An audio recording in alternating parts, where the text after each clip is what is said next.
This one, Fantasy Zone Man Cave. Oh, what is this, a ping pong ball that just rolled over at my feet? Ping pong's one of these low-key things that people do and they're good at and they excel at. This is not low-key here. And yeah, it isn't. We've got a special guest in-house taking on our very own producer, Peter Smith. Intense. Which I kind of like because that means a little less chirping in my ear from Peter Smith. It is Judah Friedlander in the house. You've seen him on 30 Rock. Check him out. Oh. Killing it in the ping pong game. We got to get him over here on the couch, though, once he's done serving. An impeccable stand-up comic. They've been playing for a really long time. You've seen him on 30 Rock. He's been on basically the entire late-night show gauntlet.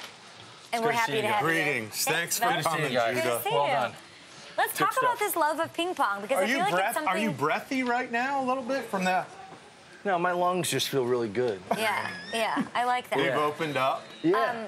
I'm an athlete. We're athletes. Is there like an underground ping pong society, like famous people, well-known people that play each other in ping pong? Not really. You know who else is actually a big ping pong player? Here it goes. He's Frank Caliendo. I'm telling you, people that you wouldn't expect. I Me and Frank actually met each other via ping pong, not comedy, believe it or not. Really? Yeah, his dad played some competitively, and Frank does.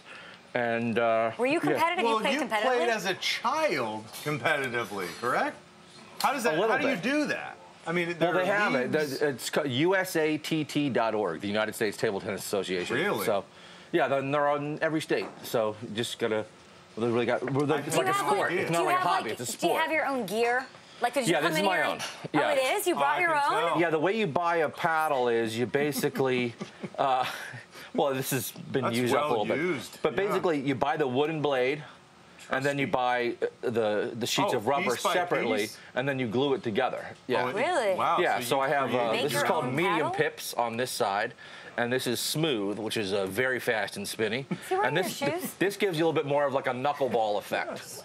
This kind of. I love that. He has your shoes, and I can no longer... The Ultras. These are Ultras, I can no longer I have Ultras also, tease you for your shoes. Judah's got incredible taste. You two know each other a little bit. Yeah. I met Judah through Artie Lang, and I discovered that he is indeed the world champion of just about anything you can name. Not math or reading, otherwise I'm... But everything else. Yeah. We got to talk about football a little bit, because I asked you who you're a fan of, and you had an interesting answer for me. I said I'm a former Redskins fan. Yeah.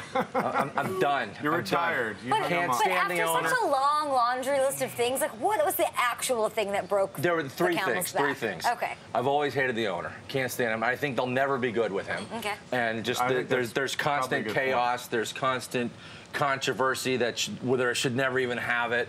I hate what they did to RG3 with how he was injured and then got re-injured. I remember season 1 when that happened. People were like, "Oh, that doctor is great. He's going to be just fine. He'll rebuild that knee. He rebuilt Adrian Peterson's knee." Well, look at him. He's never been the same. You know, I think they basically killed his career at the end of season 1. So you're like an apologist for RG3. Yeah. Okay. So and also, I mean, he's certainly had his problems and stuff like that. But I think as athletically, they killed a lot of his ability. That's my take. Wow. And then the name, it's like... I got you. It's like, come on, change the name already. Get over it. So you're done with Washington Redskins. Well, are you on no other bandwagon? I'm a Mets bandwagon person. I've broken up with them, but that doesn't mean I still think about them all the time. I got you. I'm still following them all the time. Still on the phone with my dad. All right, what happened? What happened? Our cousins are good. You're watching like this, like one finger open, watching the game. But I'm still calling myself a former Skins fan. Yeah. See, I really like Jay Gruden because I played for his brother. Yeah. And I love the way they get downhill. They pound the football in the running game. I enjoy watching that sort of smash mouth style. Me too. And it's really coming. It's coming out this year. Yeah, but I'm just waiting for Snyder to do something that's going to destroy everything Jay Gruden's trying to do. You know what's coming now. So it's like that's why I'm done. I'm done with the Skins. So last year you got to narrate the 6-part series heading up to the World Cup in Brazil. Yeah, no, I did that. That was last year, actually. I'm saying last year you did that. And I also, before the show, I said, I know that Judah Friedlander is the guy who's in Dave Matthews Band every day. Yeah, I hug people. Video, hugging people. How is it that you get these gigs? Those are two kind of rogue. You mean the music video every day where it was just Dave Matthews Band? They were barely in. It was just me walking around the city hugging people. It's just you hugging random people. I didn't like know, Conan O'Brien, I remember. Yeah, I didn't know they were filming me. I was just really kind of out of it and was just... And you're affectionate. You're an affectionate guy. I was just walking around the city hugging people, and then next thing I knew, there was a video. It was like the World Cup thing. But then that one day, that was a documentary. That was all real. That's awesome. Hey, I know that you're a big wrestling fan. Yes. And pro wrestling. Yeah. You know, the real deal. Yeah. Have you wrestled? I don't watch amateur athletes. Right. Obviously. Yeah, but I watch professionals. Have you professionally wrestled anyone who was also a professional wrestler? Yeah. If not, who would you love to wrestle? Well, I'm banned from wrestling, so I'm not allowed to wrestle professionally. Oh, how did that happen? Well, I did a demonstration, and my suplex was too perpendicular of an angle to the Earth's axis, and it started messing up the Earth's rotation. So, the tectonic plates. And when I pin someone, I don't like to pin them for 3 seconds. I like to pin them for 3 years. Indefinite pinning. Fly in their family, just really humiliate them. Physically and psychologically as well. So they're just plastered beneath you. So they banned me. Yeah. Wow. Yeah. Because incredible. Let's talk about your book. I have a new book, and Hall of Famer, one of the all-time greats, Long Island proud, Mick Foley, actually. Nice. You know, mankind. Also stand-up. Yeah, yeah. And I actually helped him a lot with his stand-up. He's really good. Yeah, yeah. No, he's a very funny guy. It's called If the Raindrops United. What inspires you to write this? Well, for drawing. Drawings. Yeah. A lot of drawing and writing. No, that's the best question.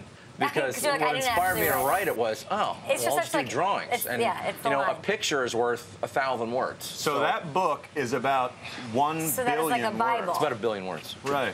So this is all about, well, I've always done a lot of drawings and cartoons. I started stand-up when I was 19, but I've been drawing since I was a little kid. And my mom always did a lot of art, and, she passed that on to me. And my dad always, he kind of taught me to always question authority. So this book of drawings is like a mix of those two, because a lot of the cartoons, along the May I take a look at this? I like this. Drawings and cartoons. So your last book, I bought for my son who was 8 at the time, and it was Baby Smoking Cigarettes. The first page I turned to. It was terribly good stuff.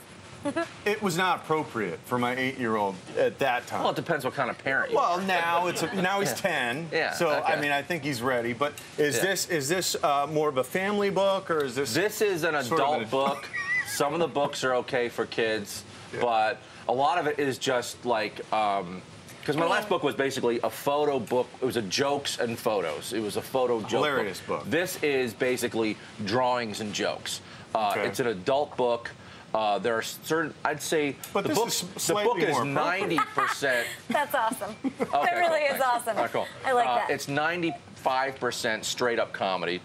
I'd say of that 95%, about 30% of it is like dark satire dealing with serious issues, whether it's classism, gentrification, racism, sexism, and then there's about 3% that's just straight up serious political cartoon, like a dramatic punchline. But 90% of it is just absurd, kind of crazy comedy. You trust Tina Fey, and we all do. She says, I think this book will probably fix the world. I love that. Wow. It's If the Raindrops United. You can get it, I think, late October 20th. October 20th in stores. And no, it'll be in stores everywhere, October 20th. But and on my website, Judah Friedlander. Yeah, JudahFriedlander.com. I have a special pre-order thing. If you go to my website, you can pre-order the book. You get a free signed poster from me, and no matter where you order it from, whether it's Barnes & Noble, Amazon, IndieBound, wherever.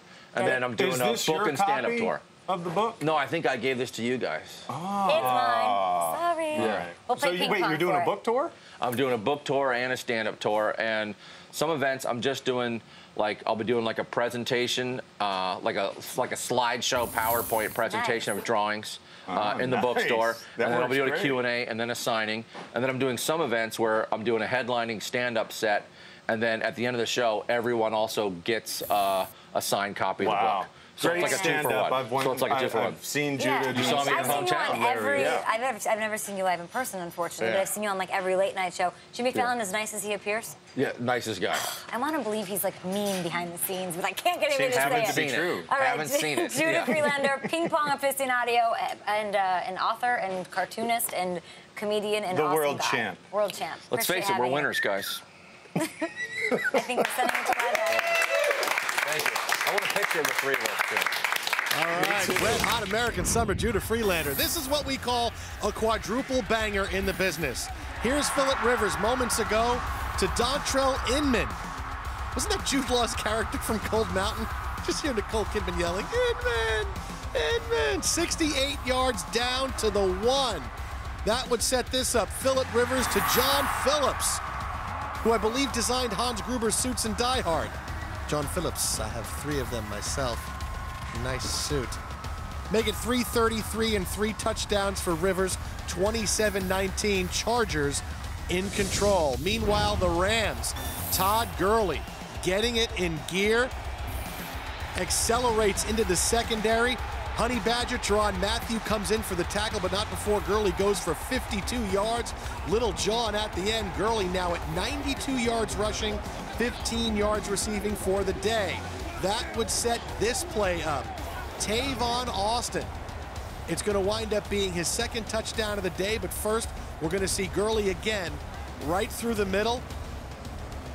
Nobody there to tackle him. Meanwhile, here's Austin. The big pump fake by Foles. Austin in the end zone now, 6 catches, 96 yards, and 2 touchdowns, 2 rushes for 20 yards, 24-15. Tavon Austin, officially Mr. Flex in your fantasy lineup. Meanwhile, this also happened just moments ago. Make it a forple banger, or whatever 5 is. Peyton Manning looking. Demaryius Thomas, he overthrows him. The Vikings intercept the pass. They are in business right now. The Adrian Peterson touchdown run we showed you brought them to within 20-17. So that's where we stand right now with 9 minutes left to go. We go there live where the Vikings nearing the red zone.